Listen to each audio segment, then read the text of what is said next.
Welcome back to Quick Chat in the Cadillac. My name is SG. This is season 3 of trying to explore simplicity of complexity. If you don't know, this is my show where I break it down for you both real and quick.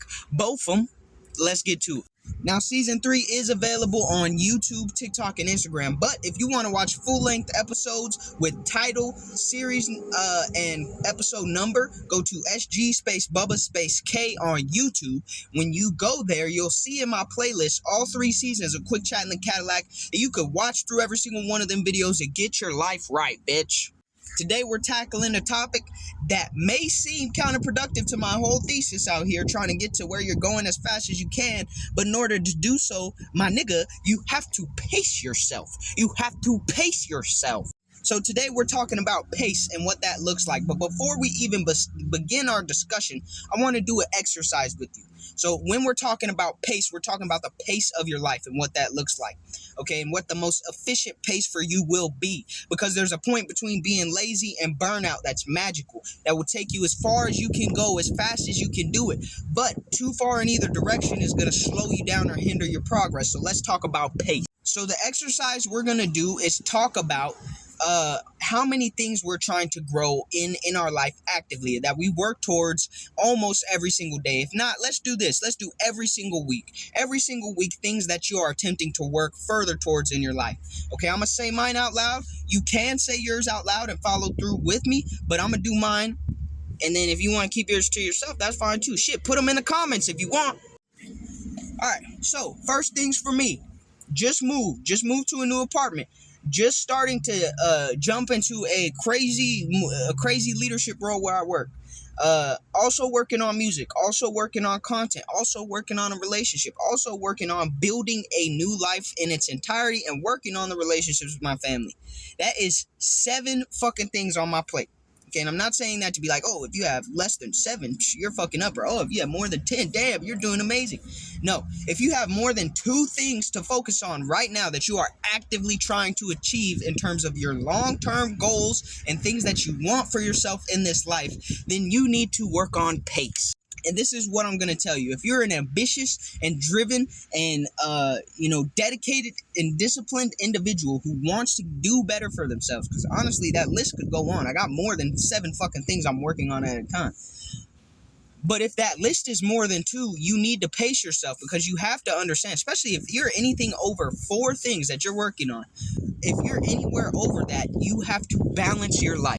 And we talk about balance so much on this fucking channel, it should just be written at the top of every single video. But you have to balance your life, and balancing your life has 2 parts, okay? It's not just the fact of saying, oh, I'm going to dedicate this amount of time and energy to this on these days at these times, and this amount of time and energy to this on these days at this times, and so on and so forth. That's not the only part of balance. The other part of balance is understanding when to be still.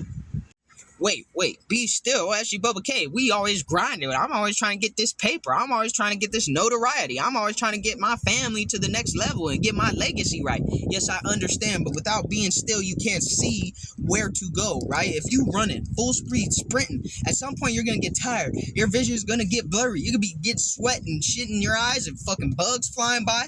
At some point, you have to take a moment to breathe so that you can see, oh shit, this is where I'm at, this is where I need to be, da-da-da-da-da. And also, sometimes, like, look, when I say looking back, I'm not talking about looking back at the past and being like, oh my God, I wish I was still there. No, I'm talking about looking back and seeing like, damn, I done came a long way. Look at this, it's a whole new complete environment and scenery around me. Okay, even if that's not true literally, like it is for me, it might be true, like, metaphorically for you, or figuratively for you. It's also true in those ways for me as well. The person I am today is leaps and bounds and miles and miles and miles ahead of the person that I was even 3 months ago, 6 months ago, a year ago, so on and so forth. But one thing I still struggle with to this day is not having an efficient pace. Now, I've definitely gotten way better at it. However, I still struggle with it, and it causes me to almost lose my way sometimes. Now, I will not lose my way permanently, ever.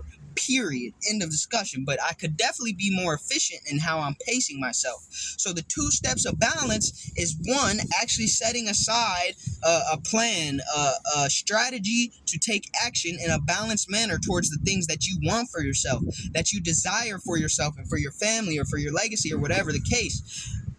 But also, the second step is learning when to be still and recognize where you are. Being still and recognizing where you are is going to allow you to have grace for yourself in the moments where you need grace. It's also going to allow you to make adjustments and changes and, basically adapt to whatever you're seeing as far as results of your journey, of your progress so far. And that's equally as important as working all the motherfucking time. And that's the hardest part about it, because people like you and I, we can't sit still to the point where we feel like, I'm not doing nothing right now. We can't sit still and be like, every second that I spend, trying to focus on being present, every second that I spend being still, every second that I spend not doing something is money lost. It's time wasted. But that's not necessarily true. I mean, if you want to look at an easy example of why that is, we could talk about burnout, but I don't even really want to consider burnout right now. I want to tell you from a mental perspective what you do when you constantly work yourself. And from a spiritual perspective, if you're in a manifestation, it will also tell you a little bit about this.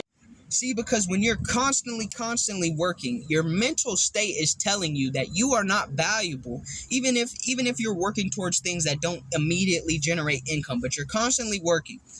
Your mental state is telling you, you're training your brain to think that you are not valuable unless you're actively making progress in one form or another by taking action. Sometimes making progress requires you to be still, and you also need to allow your brain to understand all the progress that you made so that it can remain motivated, so that it can remain encouraged, so that it can remain disciplined, so that it actually feels good to do all the things you're doing instead of just feeling like a routine that's driving you into the fucking ground, literally or physically, or meant figuratively.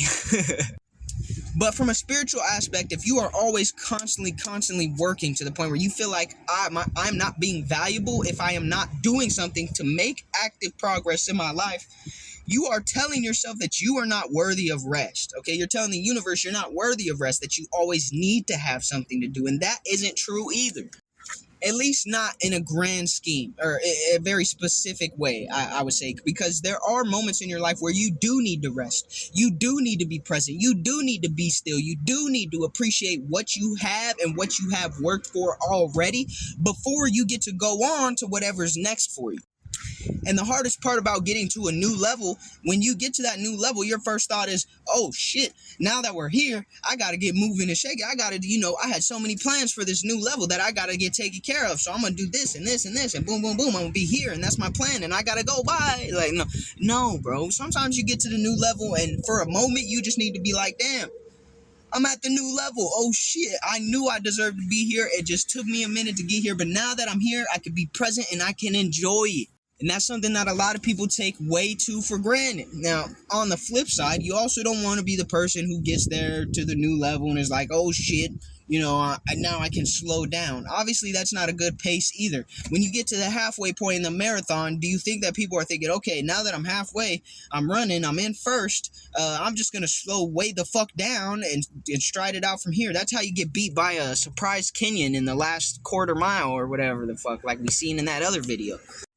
You still got to keep the pace, but that doesn't mean you have to sprint harder. That doesn't mean you have to force yourself into burnout because you're so afraid of losing this new thing. No, stop. Wait a minute. You need to be still. You need to be still sometimes. And that's okay. You got to teach yourself that that's okay. So you can actually take the moments that you need, take the breaks that you need, take the second to take a breath and realize everything that you've been given is a gift. And even though you worked your ass off for it, it's a gift. And gifts are meant to be enjoyed. Gifts are meant to be experienced. They're not just meant to be worked past for the rest of your fucking life. All right. So that's all I got to say for you today. Quick chat in the Cadillac, season number 3. You know me, SG. Peace.